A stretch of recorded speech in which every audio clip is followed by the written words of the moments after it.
नमस्कार दोस्तों। भारतीय राजनीति में अक्सर हम देखते हैं कि चुनाव के समय कांग्रेस और बीजेपी एक दूसरे पर कैसे तीखे हमले बोलते हैं, मानो वे एक दूसरे के सबसे बड़े दुश्मन हों। लेकिन क्या आपने कभी सोचा है कि पर्दे के पीछे इन दोनों के बीच में एक अनकहा समझौता तो नहीं है? क्या दोनों पार्टियों का असली एजेंडा यही है कि किसी भी तीसरी ताकत को केंद्र की सत्ता तक पहुंचने ही न दिया जाए?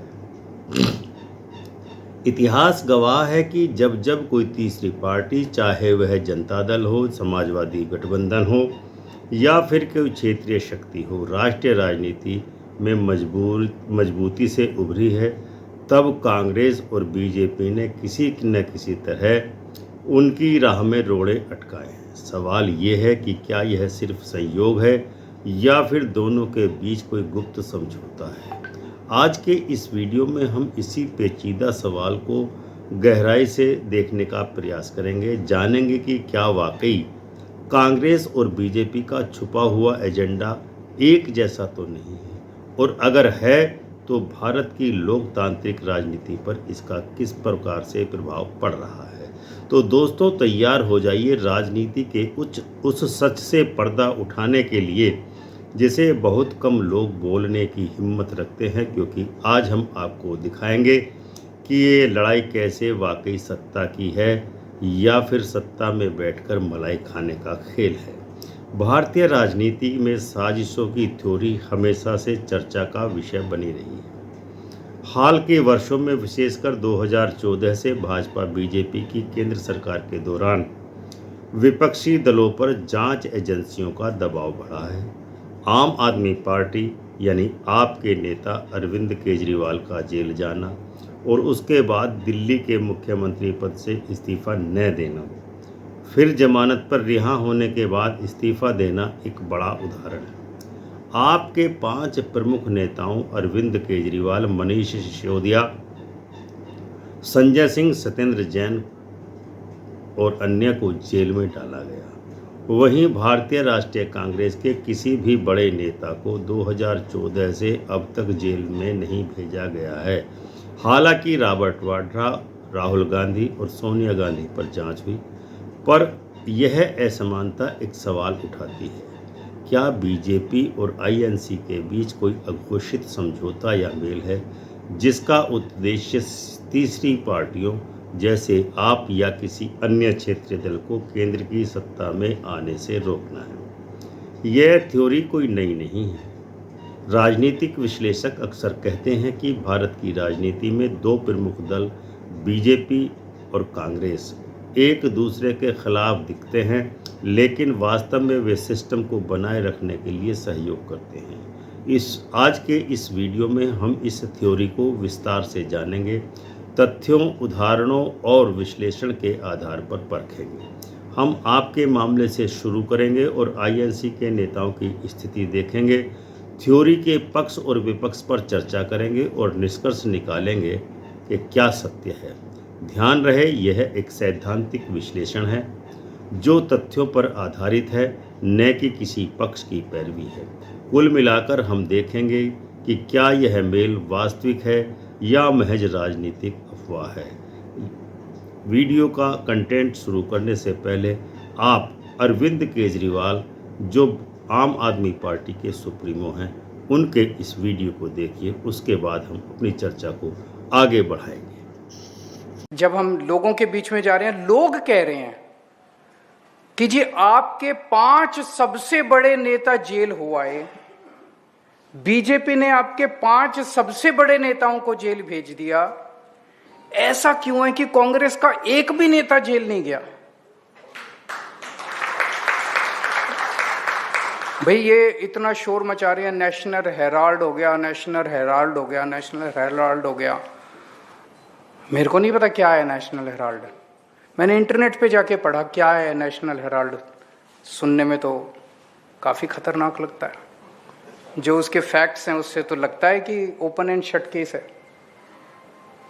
हमारे को बिल्कुल फर्जी केस बना के, कंप्लीटली फर्जी केस बना के हमारे को इन्होंने जेल भेज दिया। उनमें से कोई, गांधी परिवार से कोई जेल नहीं गया अभी तक। मेरे को वो भी सुब्रमण्यम स्वामी का इंटरव्यू पढ़ रहा था मैं। उस इंटरव्यू में पता नहीं वो कौन सा केस कह रहा था, एक केस का जिक्र कर रहा था कि मैंने कोर्ट में केस किया, फिर उसकी वजह से राहुल गांधी जी जेल चले जाते, लेकिन मेरे को मोदी जी का फ़ोन आ गया कि जेल नहीं जाने देना इनको। बोलो, फिर मैं मोदी जी के फ़ोन के बाद पीछे हट गया। मैंने कहा नहीं। तो 2014 के चुनाव में मेरे को याद है, ये हरियाणा के अंदर जितने लैंड स्कैम हुए थे उसमें रॉबर्ट वाड्रा, इनका सबका नाम आता था। उस टाइम कितना शोर, दामाद जी, पूरा 2014 का चुनाव ये दामाद जी के नाम से जीते थे। जीजा जी के नाम से जीते थे। अब कोई वही नहीं है। 2G केस बंद हो गया, कोयला घोटाला बंद हो गया, केस ही बंद हो गए। तो कुछ तो है। तो जनता बेवकूफ नहीं है, जनता सब समझती है। जनता में चर्चा चल रही है कि कांग्रेस और इनके बीच में गठबंधन है, कांग्रेस और बीजेपी के बीच में गठबंधन। हम लोग गठबंधन करने नहीं आए थे, हम लोग देश के लिए आए थे और देश के लिए लड़ते रहेंगे। कभी कॉम्प्रोमाइज की राजनीति मत करना, देश की राजनीति। 2014 से बीजेपी की केंद्र सरकार बनने के बाद आप सबसे प्रभावशाली दलों में से एक रहा है। दिल्ली में 2015 और 2020 में प्रचंड बहुमत से जीतने वाली आपको केंद्र की जांच एजेंसियों से लगातार चुनौतियां मिली हैं। आइए इसे प्रमुख उदाहरण के रूप में देखते हैं। नंबर 1, अरविंद केजरीवाल का मामला। केजरीवाल को मार्च 2024 में दिल्ली शराब नीति घोटाले में ईडी ने गिरफ्तार किया। वे जेल में रहते हुए भी दिल्ली सीएम बने रहे क्योंकि संविधान में जेल से इस्तीफा देने की अनिवार्यता नहीं है। जून 2024 में सीबीआई ने भी उनको गिरफ्तार किया। सितंबर 2024 में सुप्रीम कोर्ट से जमानत मिली और उसके बाद 2 दिन बाद 15 सितंबर को उन्होंने अपने पद से इस्तीफा देने की घोषणा की, जो 17 सितंबर 2024 से लागू हुआ। केजरीवाल ने इसे ईमानदारी के प्रमाण पत्र के रूप में बताया, लेकिन विपक्षी इसे राजनीतिक उत्पीड़न कहते हैं। इतना ही नहीं, इसी एकमात्र कारण से केंद्र की बीजेपी सत्ता ने 2025 में संविधान का 130वां संशोधन विधेयक प्रस्तुत किया, जिसमें किसी भी मुख्यमंत्री, किसी भी मंत्री या प्रधानमंत्री को 30 दिन जेल में रहने पर अपने पद से स्वयं हटा दिया जाएगा 31वां दिन होते ही। अन्य आप नेताओं के बारे में क्या स्थिति है? मनीष सिसोदिया को फरवरी 2023 में गिरफ्तार किया गया, 17 महीने जेल में रहे। अगस्त 2024 में जमानत मिली। संजय सिंह को अक्टूबर 2023 में गिरफ्तार किया गया और अप्रैल 2024 में जमानत मिली।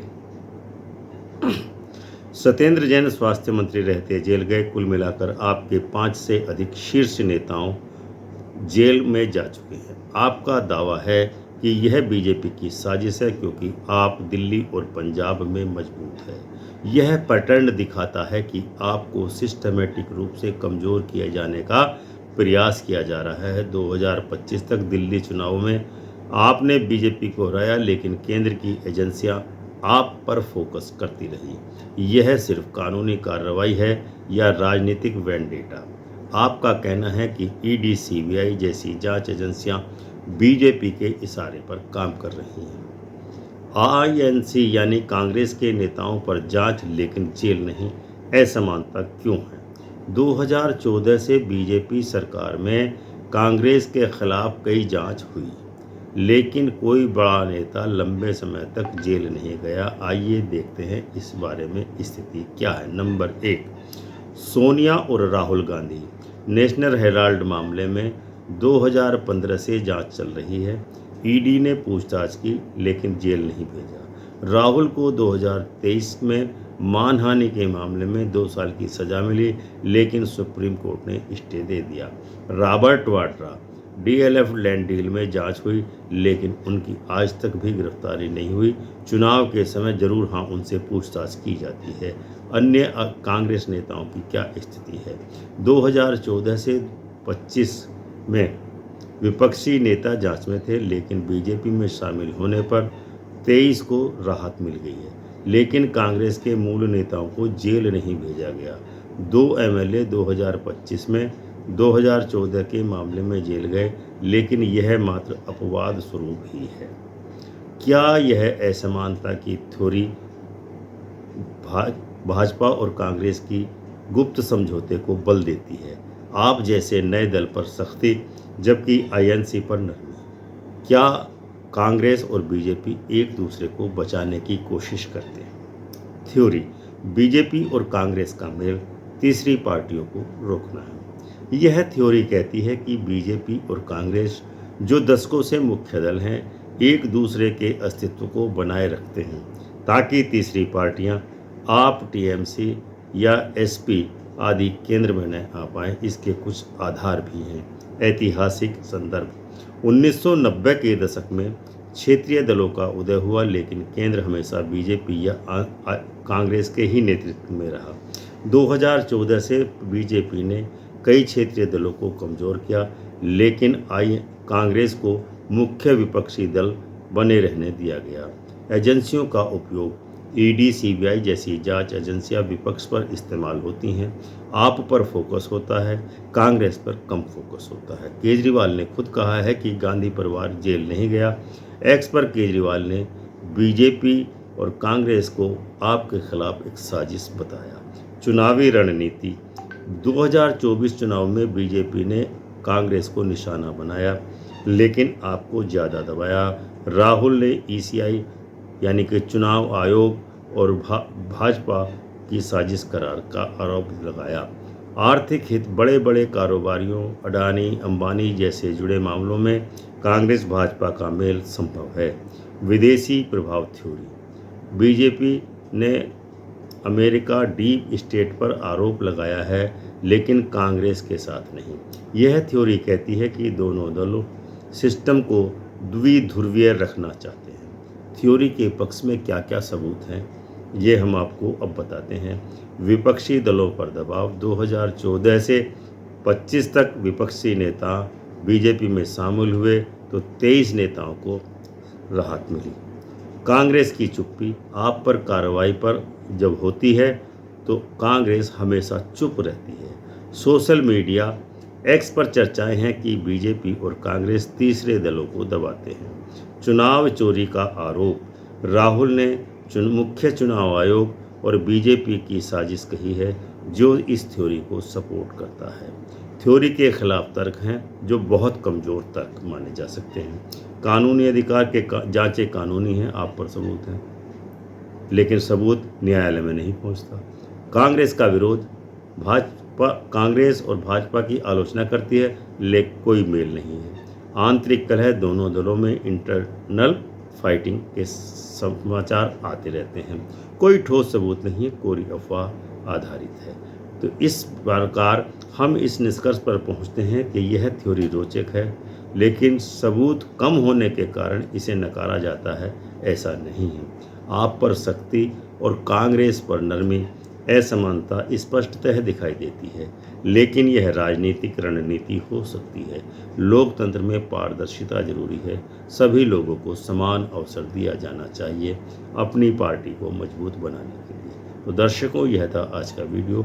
उम्मीद है आपको अवश्य ही पसंद आया होगा और आप वीडियो को लाइक एवं शेयर अवश्य करेंगे। जय हिंद, जय भारत, जय संविधान।